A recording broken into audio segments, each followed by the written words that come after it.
All right. All right. Well, welcome back to episode number 59 of the Linking into Sales Social Selling podcast. We're actually in studio today. Martin, how you doing? Yeah, I'm glad to finally be here on this. And we're excited to bring you a special guest, a return guest who's been on a couple previous episodes. Let's see, we had episode 44 and episode, let's see, where was the other one? Episode 51, I think it was, right? Yeah, excellent. Yeah, so Kevin Thomas Tully, he is back with us from Sales for Life to continue the discussion about creating a social selling routine. How's it going, Kevin? It's great. It's going great, and I have to tell everybody I'm really excited not only to be back on your show, but because this is actually the first time that Martin and I are on the show at the same time, the same place. Now, I know people might think that maybe Martin and I were the same person because we never showed up at the same time together, but we're actually two different people, so everybody out there know that, okay, if you have the conspiracy theory going, Martin and I are two different people because That's we're right. on at the He same has time. been talking on Twitter, though. There has been a lot of talk out in the Twitter sphere that, we were two different people, not really, but put those rumors to rest. Martin's here, I'm here, same time. He's right next to Greg. You can pinch him, make sure that everybody's okay. That sounds good. Sounds good. Good. Thank you for clearing that up. I know a lot of people are worried. No, it's a pleasure, Martin. I'm glad to be speaking with you. Thank you. So we're looking forward, to having this conversation today because we've had, it still continues to be a repetitive question that a lot of folks are asking about creating that social selling routine. How do you take and implement it into a salesperson's day? And we're just going to continue to go back to the awesome infographic that you guys had put together over at Sales for Life about creating a social selling routine and the 12 steps that you recommend people go through and the things that they can do. So we had gone through, I think, step number 5, but let's just recap real quick on what the first steps were. We had first, you got to find content that you need to share. Then take content and take that content and share it to your social networks. So we're talking about branding and becoming the expert. Let's go ahead and bring it up on the screen share too. See if we've got that. Let's go over to the IM. All right. And we'll cut this out of the audio version. And let's see. It did not come up. It did not come up. For some reason. Hang on. You know what? I cut the. Cut the whole block. I cut the link out. Just try that one. Okay. All right. There we go. All right. Great. We'll get that so we can display it while we're doing it. Let's see here. Go right here, and that one. Perfect. Okay. Good. All right. So, right. Like we had said, we had share content, or find content to share, and then share that content to your social networks. So we're talking about branding and becoming that expert in the industry that you're selling to as well. And we have step 3 is take a look at who's viewing your LinkedIn profile because obviously you get the opportunity to take and connect with other like-minded professionals, and then or people who are just checking you out, especially potential prospects and things like that. Then we have step 4, which is convert hot buyers that reviewed your LinkedIn profile to first free connections. And which in LinkedIn, I get tell me if you what you think about this, Kevin. But I think LinkedIn makes it a little easy for you to hit that connect button. Send somebody a personal note if they viewed your LinkedIn profile. What do you think? Oh, absolutely. LinkedIn makes it really easy, and I actually wrote a blog on LinkedIn about it today. I think a lot of people get too hung up on, oh, look at how this person who requested me, who sent this LinkedIn connection request, and look at this message that they sent to me, and this is an inappropriate message. They didn't even provide any value in this message, or they didn't even do any research, and it really doesn't come down to that. I mean, you should, instead of thinking about what kind of value they provided you, think about how you can help them. And when you connect to someone on LinkedIn, you're not only connecting to them and you're not only building a relationship with that person, but you're also connecting to their network. And that's where the value is, not only in the person and how you can help them, but the value is also in their network. Because savvy salespeople, savvy marketing people are going to use that network, and they're going to leverage that network, Martin. Right? They're going to leverage that network to make contacts into buyers and influencers and maybe companies that they're trying to penetrate, and they're going to do that with content. And those people in the extended networks that see that content are going to turn around and they're going to reach back out and they're going to connect with you. And so don't get hung up on the message, okay? It's the person. It's how you can help them, and it's the network. And you can leverage all those things, and don't get hung up on the protocol. It's just not worth it. Excellent. Yeah, I agree. It's all the key to generating referrals when you're taking and making those first introductions. Same way, it happens offline as it does online. Is if you can't refer, or if you can't make a positive referral for somebody, or if you can't get one from somebody, then obviously you're doing something wrong. And I frequently get emails from folks that said, hey, I'd love to help you generate leads for your business. This is how we do it, and it's all about them. So I get what I call me monster emails. Just referring to Jeff Reagan's YouTube post, which I've mentioned on the show before, where he talks about this person who just goes into a networking event or a cocktail party and just talks about themselves all the time. So, but let's see, step number 5, which we say you need to check on your, or you guys say you need to check on your content engagement, and this is where we left it off. So here we want to check for, I guess, the likes and the comments and engagement that we get from the content that we're sharing out there, and respond back whether it's positive or negative, or respond back to those comments whether it's positive or negative, right? Absolutely, you sure do. And then if you look at the home screen on LinkedIn and you scroll down on the right-hand side, right underneath who's viewed your profile is a section that's called who's viewed your updates. And there's little arrows to the left and to the right. And if you click on those little arrows, you'll get to see who's engaging with your content. And you can click on there, and there's little dots. And if you click on the dots, it'll show you the first degrees, the second degrees, and the third degree connections. And you hover over those dots, and you can see exactly who it is who's liked, commented, and shared your content. And those are the types of people who aren't in your first degree network that you want to reach out and you want to connect to. Also, if you happen to take advantage of LinkedIn Publisher, you'll get a notification on the flag on the top right-hand side of your screen. Okay, well, Greg Hyer liked my post. Martin Brossman commented on my post. You'll get that almost instantaneously. And that gives you an idea and should spur you on to say, hey, Greg, thanks for liking my post. Start a conversation with Greg. Same thing, Martin. Respond back to the comments. Because when someone takes the time to either like or comment on your content, that means it means something to them. And if it means something to them, it should mean something to you. Don't take those likes and comments for granted. That's where people make the mistake. It's a conversation starter. It's a door that they're opening. It's giving you an opportunity. Maybe this person is someone that in a company that you're trying to get in contact with, and now they've just opened a door. And even if it's not, it's an opportunity to build a relationship. And that's what sales is. It's building relationships. Kevin, also, don't you think this maps on equally for job hunting, because you're selling yourself here, using articles, because I've had some very good success with consulting with some people in the job hunting, working articles that are really moving forward and then engaging with people and getting to know who they are through it. And Martin, you make an excellent point. I always say that content is the lifeblood of social selling. And content is really the lifeblood of any industry. It doesn't matter if it's sales. It doesn't matter if it's marketing. It really doesn't matter if it's auto repair, because you're using content to position yourself as a thought leader. Now, in your example where you're trying to look for a job, if you're trying to look for a job, what's going to differentiate you from everyone else who's looking for a job out there? Well, if you're putting out content about where you want to position yourself as an expert or get yourself noticed, then someone's going to engage with that content. That's going to start a conversation, and maybe one of those persons is a hiring manager or someone who knows about a job.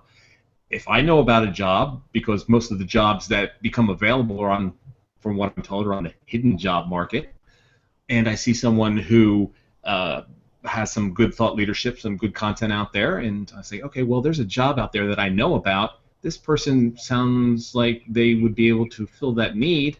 why don't I put them in touch with that job that I know about that's not advertised?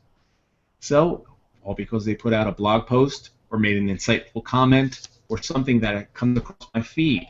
So, the one thing that people have to understand is that there is a trepidation for a lot of industry professionals, regardless of industry, to kind of put themselves out there. And I was like this too. For a long time, I just stood on the sidelines and I just watched, soaked everything in. But the real magic happens when you start engaging, when you just get outside of your comfort zone, when you make those comments, when you comment on other people's things, when you express an opinion. People are afraid of being wrong, and you know what? It's okay to say what you feel. That's going to happen. You were in the 80% lurkers, right? Or oh my gosh, I was the championship lurker, Martin. Excuse me. I said, okay, but I'm lurking and I'm learning. Yeah. Okay, this is how it's done. I didn't want to be the person at the dinner table who used the wrong fork, used the wrong spoon, drank from the wrong glass. You know, if you've ever gone to a formal dinner and you're looking around, it's like, oh my gosh, why is there more than one spoon? What is this fork for? And you're just looking around the first time you're out there and say, okay, well, I see what they're doing. Okay, now I got it down. It's the same thing on social. You sit back a little bit, you learn, but then you got to jump right in. You don't take the time to learn. Just jump right in. You'll be fine. Honestly, everybody's going to make mistakes, and anybody who criticizes you for it, they're not worth it. Sounds good to me. Yep. All right, so let's see. We had, where were we at here? Let's see.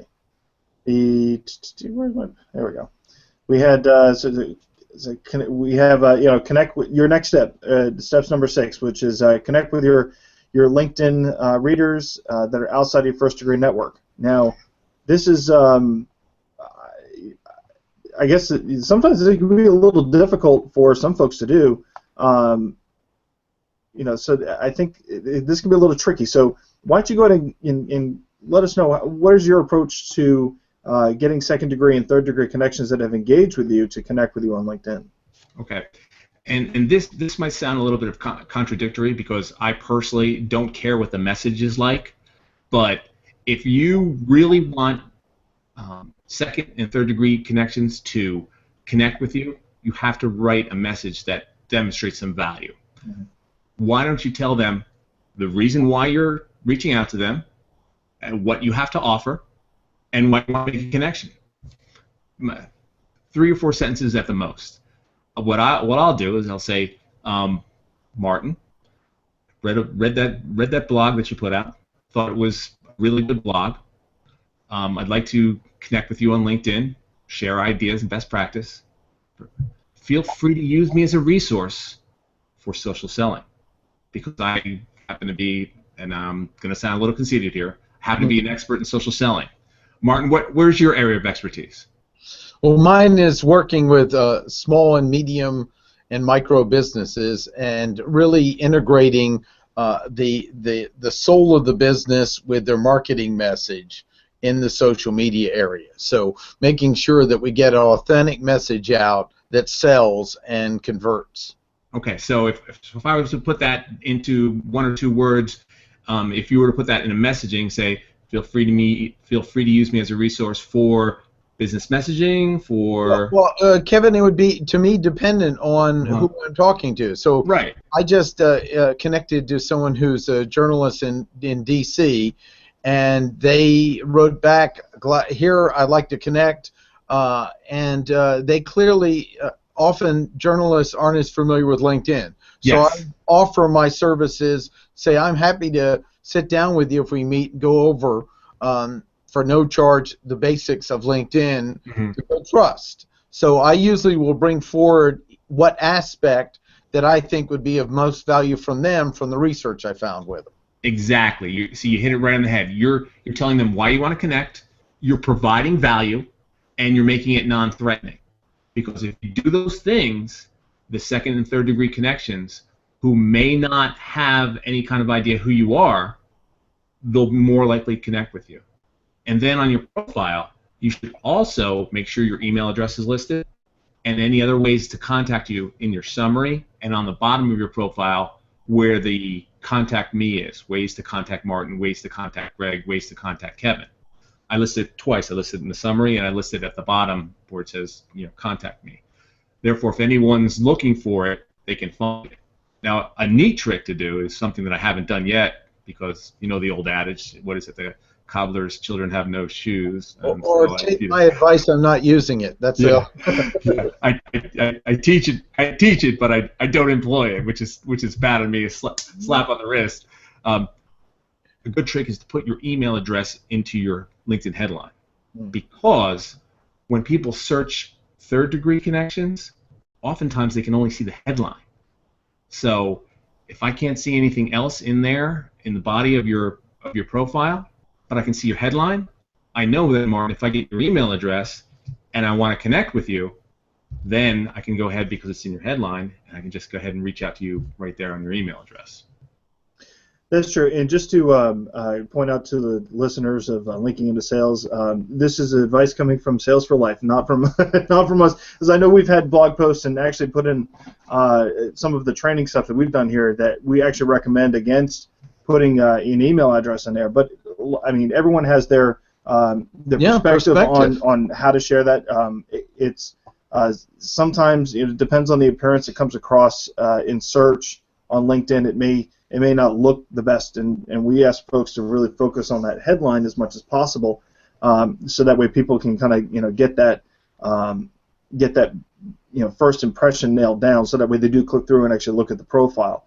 That being said, do you remember receiving an email from LinkedIn maybe earlier this week about some of the changes that are coming to premium users? I did receive that email, okay. And we are currently looking over and talking about those changes. Are you talking about anything in particular? It looks like that they're going to let us see more of the third-degree names, and also, I guess, give us the ability to message.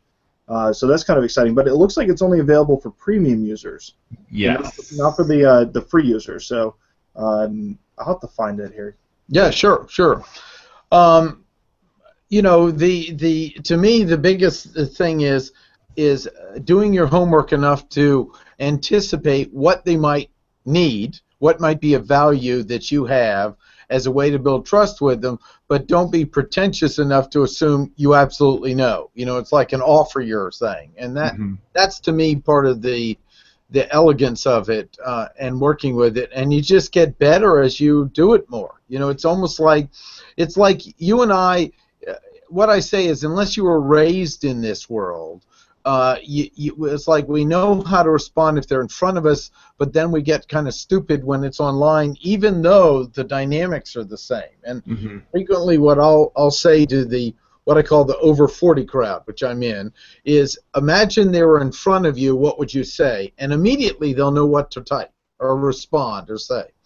And that kind of grounds it back into an experience they have. Now, there's a younger crowd, maybe you'd say, imagine you were texting them, I don't know.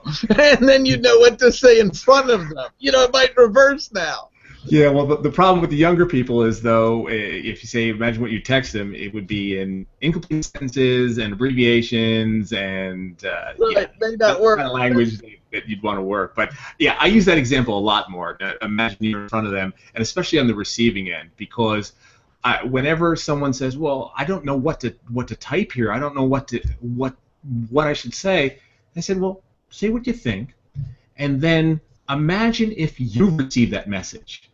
What would you respond to that? Would you like that?" Because a lot of times I come across, I don't want to say a lot of times, but I come across very good salespeople who just don't understand the mechanics of it, and they just start dumping their sales pitch in there. I said, "Okay, put what you think is in there. What you think would be a good message, a good connection message, and stop." I said, "Now send that to yourself. Email that to yourself and read that. Now, are you going to respond to this?" Like, "Oh, I don't want to respond to this. This guy's trying to sell me something." "Well, that's you trying to sell somebody else something." So, yeah, so that's a technique that we use, because it's kind of looking in the mirror and looking back at yourself, and it's hard because I like to save emails, and my wife kids me about this. She says, "Well, at least you're not hoarding, like on the TV show, hoarding newspapers and Right. stuff packed to the gills. But emails, yes, I am an email hoarder. So in LinkedIn, I look back and see what the initial connection requests I sent way back when I first started. I can't believe anybody ever connected with me with some of the nonsense that I used to say. But I want to add something else, Kevin, that I do is I use a little the note area on LinkedIn sometimes quickly to put in a reference as a kind of a minor CRM of how I interacted or met with them, and I've done that from the beginning, back when all they had was notes. And that'll be invaluable to me because my joke is I have a mind like a steel sieve for remembering some of this stuff, and I'll look and go, oh, that's how we connected, or that was the tipping point. Martin, I'm glad you put that up because I had a conversation. The LinkedIn folks reached out to me because, and we'll talk about tags in a couple more steps, but I am an avid user of that section with notes and tags. I tag the heck out of people and put them in categories because there might become a time when your CRM, whatever it is, fails you. There might come a time when you may change jobs and you don't get to bring your data with you. But for top of the funnel awareness, top of the sales funnel awareness, and for those quick reference notes, if you just take a couple seconds when you're connecting with someone or after you connected with them and you tag them and you write some notes how you met them or who introduced you, that stays with that connection on that profile and LinkedIn profile, and only you can see them. So that to me is invaluable, and I use that all the time, and you can search through those tags, and every time I bring up Martin, I'll know I met him through LinkedIn, linking into sales.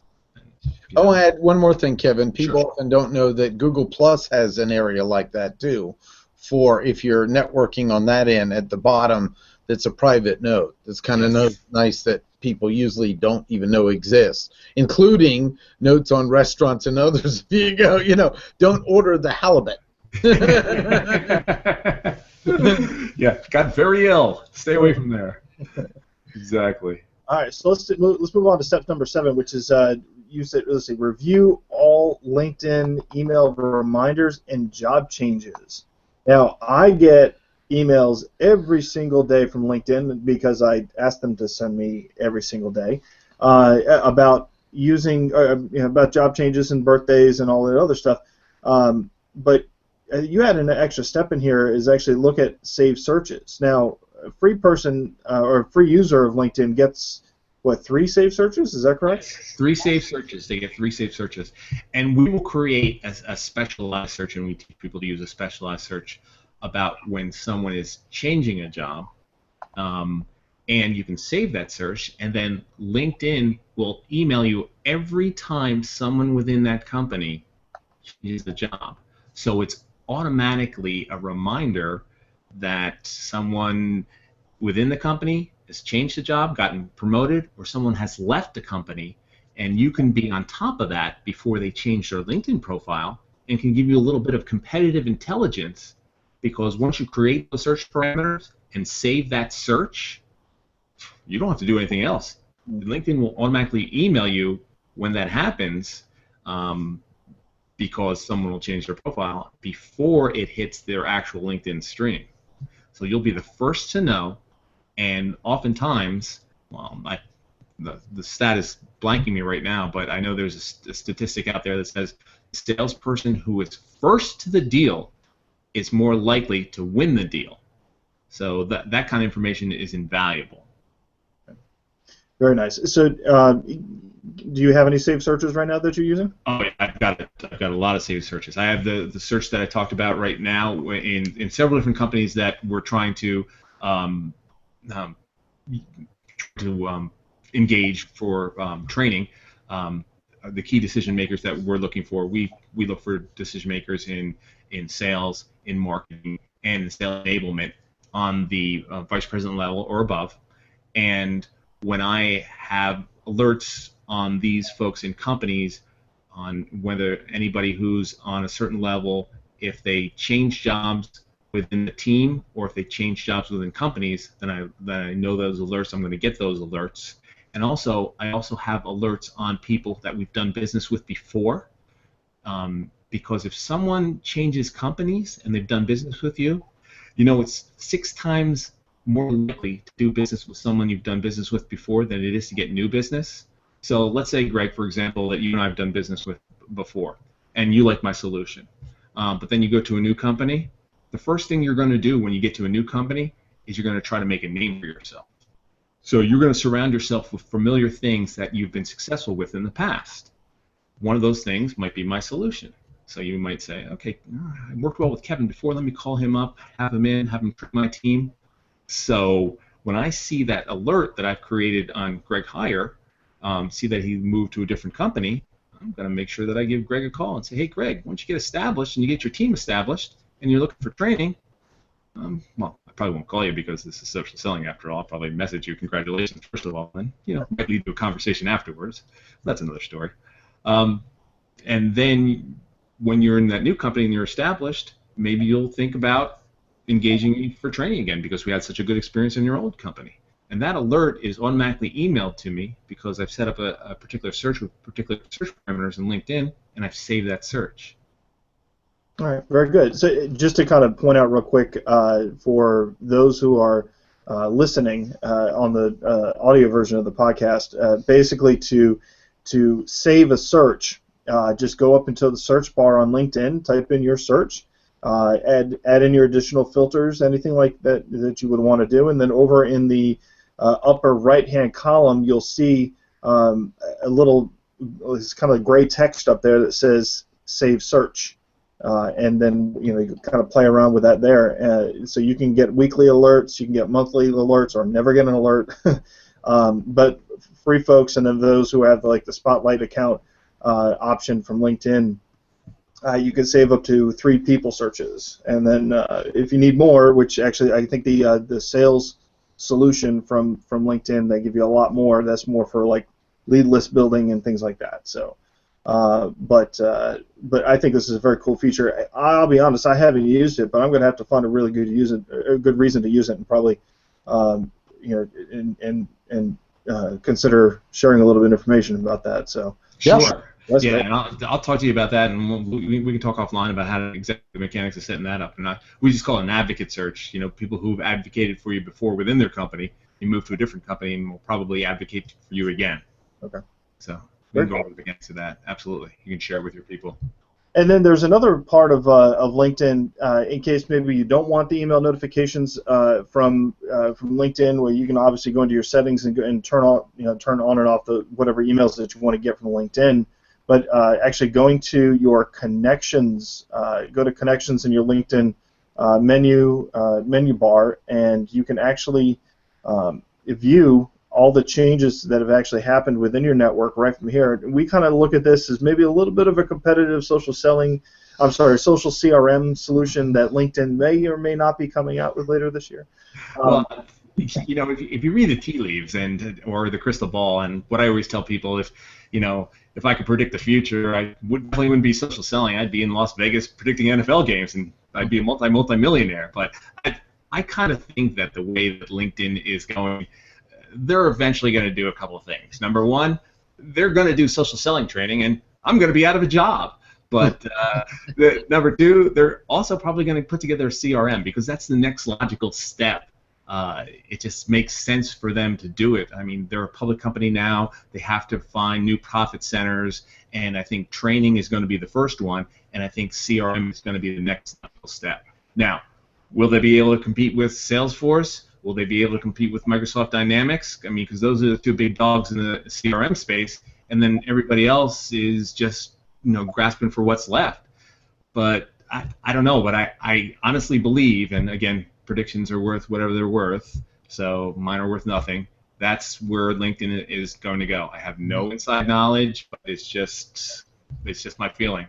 And again, so hopefully it doesn't come true. But I think with them being a publicly traded company, you can kind of read some of the things that they're saying in their quarterly reports, and it just seems like that there's a good possibility that they're going to do it, especially since was it late last year or halfway through the year last year when they cut off every other CRM Nimble being one of them that we're big fans of, and only allowing Dynamics and Salesforce to be the having API connections. I mean, not even Oracle's. Yes.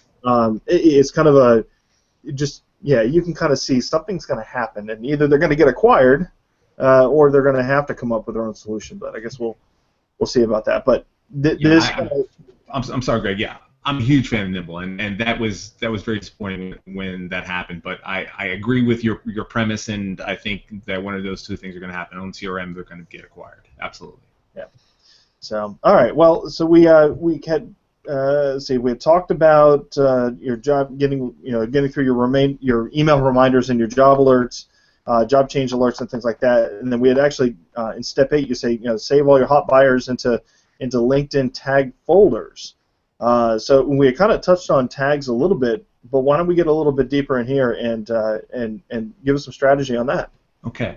Again, I'm an avid user of tags, and just to share a story that I briefly touched on before, I didn't get a phone call. I got an email from LinkedIn one time, and not too long ago, a couple months ago, right before the holiday, and they said, we'd like to set up a call with you about your use of tags on LinkedIn. And first of all, I thought that was a little bit strange for two reasons. What did I do wrong? Yeah, exactly. That was one of the things. And the second thing was, you didn't send me an email or message me on LinkedIn. You emailed me, but yeah, that's the first thing I thought of, Martin. It's like, am I in trouble? And I got the conversation, and they said, no, you're not in trouble. You just use a lot of tags, and we want to see what you use them for, why you use them. And yes, if you pull up my profile, I probably have 20 or 30 tags. I categorize people by the vertical, by their position, by how I made contact with them. So I've got a whole bunch. I think of them as folders on a computer. So tags are also searchable, because in your LinkedIn menu on the back end, you can sort people by conversation, but you can also sort them by tag. So if I am looking for vice presidents of sales, for example, I can just go sort by vice presidents of sales, and I can bring everybody up by vice presidents of sales. If I want to sort people by people who I want to put in my hot prospect file, I can just put them in my hot prospect file. If I want to sort people by people who I want to talk to in the week of January 26th, then I can talk to people by the people that I want to talk to in the week of January 26th. So you can use those tags. Again, it's almost like a CRM, but it's more top of the funnel stuff as a reminder or an easy way to sort your connections on LinkedIn. And so tags are as easy as just clicking the tag button and going down to the bottom where you have that little gear and where it hits Manage Tags. Click on that. You can create a new tag. The only caveat to tags is you can't move them around, and they are alphabetical, so you have to be creative with how you want to structure the tags. If I'm putting people in different verticals, I will say client telecom, client software, client internet. So I know that they're up at the top when I want to see them, so I can just, when I see what they are, I can just pop them right up top.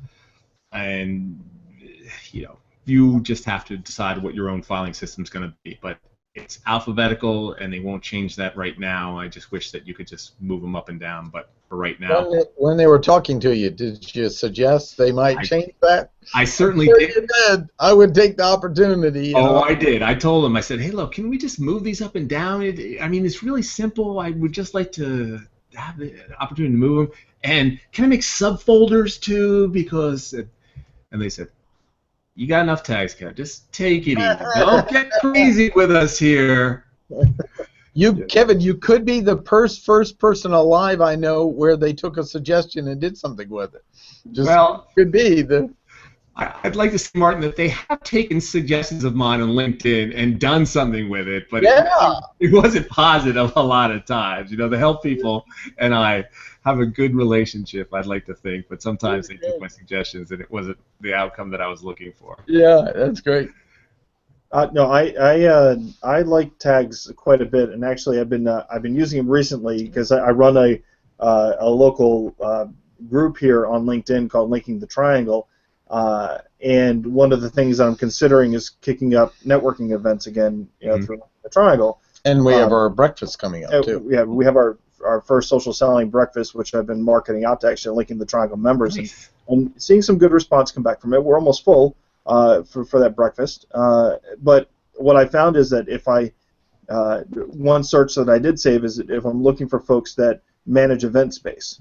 I can actually go through and create a search, use my advanced search filters, and then tag each one of them, whether they're first degree or second degree connection, and actually tag them and save them as a contact into my contact manager on LinkedIn, which allows me to actually go back and then potentially connect with those folks and reach out to them, at least know who I need to be asking for if I actually pick up the phone. And if I can't get them on LinkedIn, I obviously have to resort to traditional methods. Yeah, absolutely. And for anybody who's listening, if you're not sure how to tag someone, when you pull up someone's LinkedIn profile, on the bottom left-hand side, there's a little star. If you click on that star and you highlight that star, then you'll be able to pull down a drop-down where you can just click on contact information, and then you'll be able to click on a tag, and you'll be able to tag them from there. And that's the same place you put the notes and everything else we Yes. Yeah, absolutely. That's where I put the notes as well. Sometimes it takes a little while to find stuff. Mm-hmm. All right, so we have. Let's move on to step number 9, and step number 9 is overcome the dead zone of sharing weekly content with your hot buyers. Okay.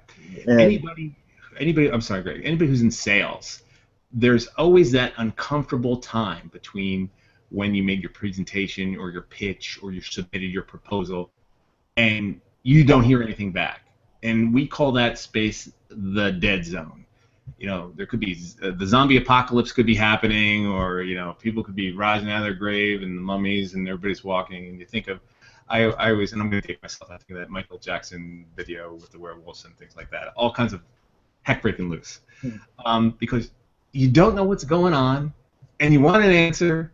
And if you're a sales rep, you probably got that sales manager barking in your, what's going on with Acme Explosives? Why hasn't the Roadrunner called you back?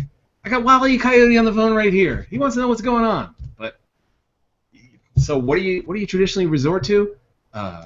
Email, voicemail, phone, rinse, repeat. It's like, okay, hey, can you tell me what's going on in the proposal?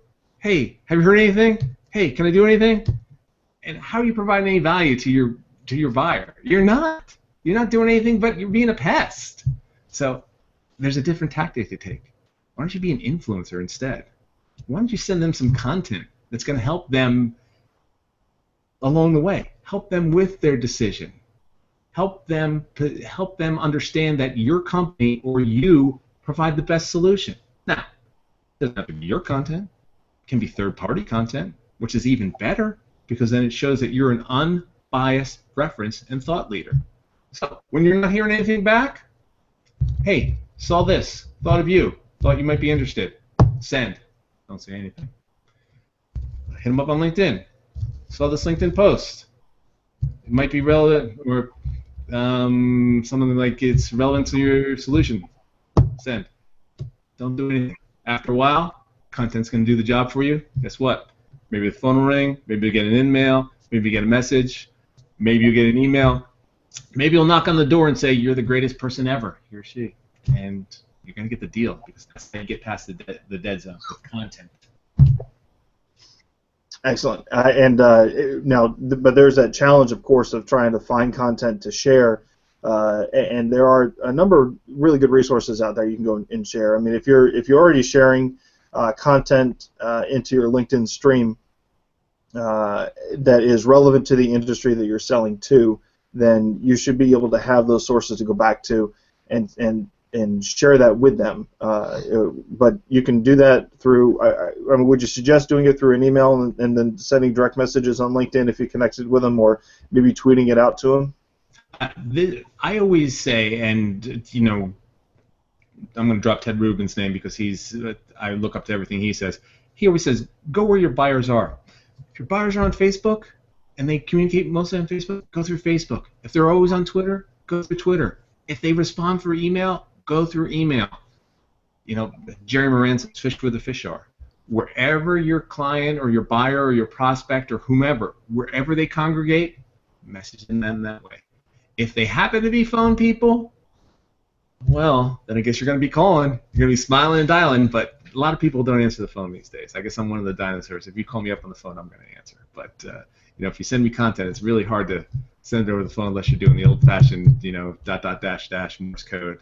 You can Google Morse code. It was a way of communicating a long time ago. Yeah, now it's retired. Exactly. Maybe some secret government agency is still using it. Yeah, sure. Usually I'll take and relate that the sharing of content to, like when my grandparents used to find an interesting article in the newspaper and cut it out, put it in an envelope, put a stamp on it, and mail it to me. Yes. That's the same behavior of, I thought this was interesting, I think you should read it, and here it is. And then you decide what you want to do, if you want to engage with it or not. But I think social. Maybe that's the reason why I like social so much, because it makes it so easy to take and share relevant content with the connections and the friends that you have. Yeah, absolutely, and that's a great example, because I remember getting those cards from my grandma as well too, and I always took out the newspaper articles. Is there any money with this, Grandma? I was that kid. I was that kind of kid. Yeah. Yeah.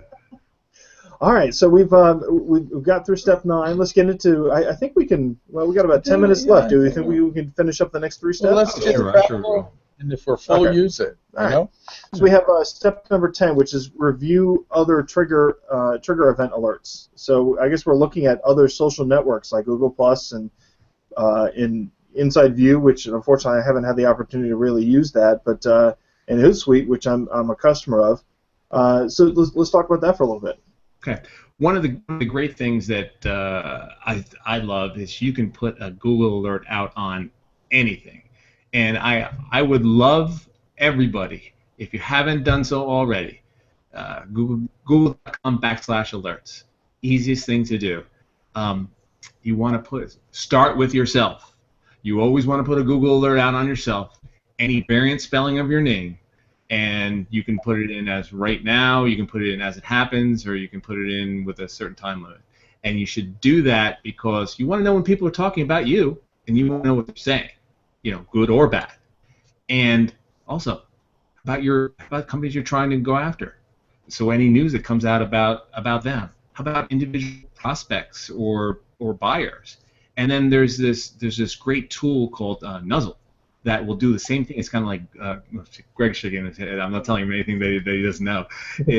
Why don't you tell us about that, Greg? Then, because I don't want to steal all. I mean, I started using Nuzzle for linking the triangle because I wanted to see what folks were actually tweeting about that I've been following. And what it does is it shows me, I guess, the most shared, or the top 10 most shared tweets of the people that I have been following. And it's pretty cool. There's a couple disadvantages to it, which being someone who has multiple Twitter accounts, in order for you to really see what's going on, you do have to log into the application using your Twitter account, and sometimes that could be a little, kind of a downer of a user experience. But other than that, I think the information that they're sharing in there, for linking the triangle, actually, I noticed a lot of folks share stuff from Triangle Business Journal. And that's kind of sad. They write good headlines, but just bad articles. But for someone who's in sales, and you're following your potential customers or the folks that you're trying to sell into, or following industry rags or anything like that, I think Nuzzle is an excellent tool to find real good quality content to reshare with somebody on that one-to-one basis. Yeah, I use that all the time, and I wholeheartedly agree. I think it's an excellent source for content, and it also lets you know what's happening with people, and you share that out, and content starts a conversation. I wrote a blog a little bit ago about the 3 C's of social selling: content, conversation, conversion. Content starts the conversation. Conversation leads to conversion. It's really simple. So these alerts are what starts the conversation. Starts to let you know about how to start the conversation. Use content to start the conversation, and then conversation leads to conversion. So. And then you want to lead to step 11? Yeah, let's go to step 11, which is I guess follow up on outstanding LinkedIn messages. Now, I occasionally will take a peek over at Martin's computer, and he's got plus 99 or 999 or whatever it is. So I think Martin has a few emails to go through. You go through mine, and I have one, and I just haven't got a chance to respond back to that person yet. But I think following up on outstanding LinkedIn messages is a key point that a lot of folks failed to do, and we hear a lot of people talking about inbox zero. This might be one of those opportunities to get back to inbox zero. Now, my wife is a big believer in inbox zero, and she gets there every day. Me, not so much. If you look at my Gmail box, I probably have, I don't know, 1,000 emails in there, but I've read them all. I just have a different philosophy on that. I believe that Gmail, you can search everything, so I don't even have to go back to inbox zero. Now, my wife drives her crazy unless she sees it makes it clean. The same thing with LinkedIn. Because my LinkedIn is tied to my Gmail, I can kind of search it. So if I've got the plus 99 up there like Martin does, that doesn't bother me so much because I've seen it, I've read it, I've responded to it. Now, one of my this is tells you what a boring life I lead. What I do on vacations, or I'll go through LinkedIn, I'll clear out the LinkedIn so 99 plus just gets down to a manageable number. But follow through is so important because the most important business skill is the ability to build integrity-based relationships. And if you're not communicating, if someone takes the time to send you a message, don't you think they deserve a response? Even if it's, I read it, we'll get back to you at a later date, or I understand, or thank you. Thank you is the most underutilized 2 words in business. It doesn't hurt to say thank you. Say thank you. And look, I'm not a saint. I'm guilty of not following up. I wish I were perfect and could follow up on everything. I don't. I try very hard. I'm probably at 99.9%. But I want to be at 100%. And the more you follow up, the more you put an effort into it. And everybody gets busy. And one of the first things they do is say, oh, we're going to put messages aside, we're going to put emails aside. And someone who's in thought leadership in social selling made a statement the other day, about a month or so ago. And it really chapped me because he said, I'm only going to respond to emails where I'm going to make money. And I'm not going to name that person because anybody can look it up and they can see it. And this is a really big thought leader. That is not right.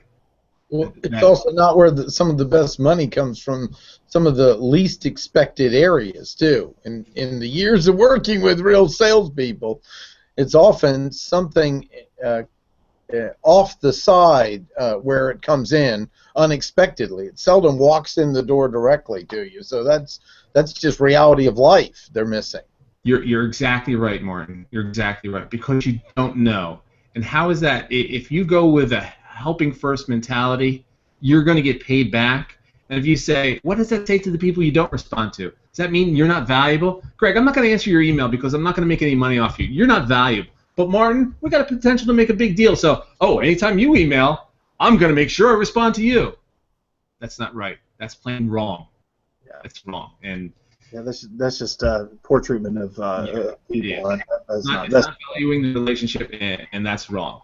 And again, I got to get better at responding to people because I'm not at 100%. Like I said, I'm 99.9, but I will get to 100, and that will be my 2015 goal. But it's important to follow up. What was the statistics? A lot of salespeople just stop at 2. Some people get to 6, but oftentimes it takes 12 follow-ups in order to close a deal. What's it take to follow up?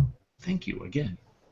Or the persistence is absolutely key. There's a tool out there. I don't know if you checked it out, but if people go to conspire.com, conspire.com, you can actually log in with your Gmail account and your other, if you have Google Apps account, you can use this as well.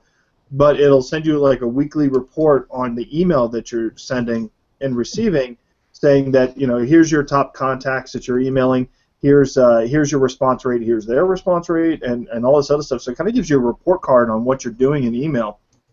It's free, But for those who are privacy nuts and things like that, you keep in mind they are actually looking at your sending and receiving of email. So don't do it in an account that you don't want people knowing about.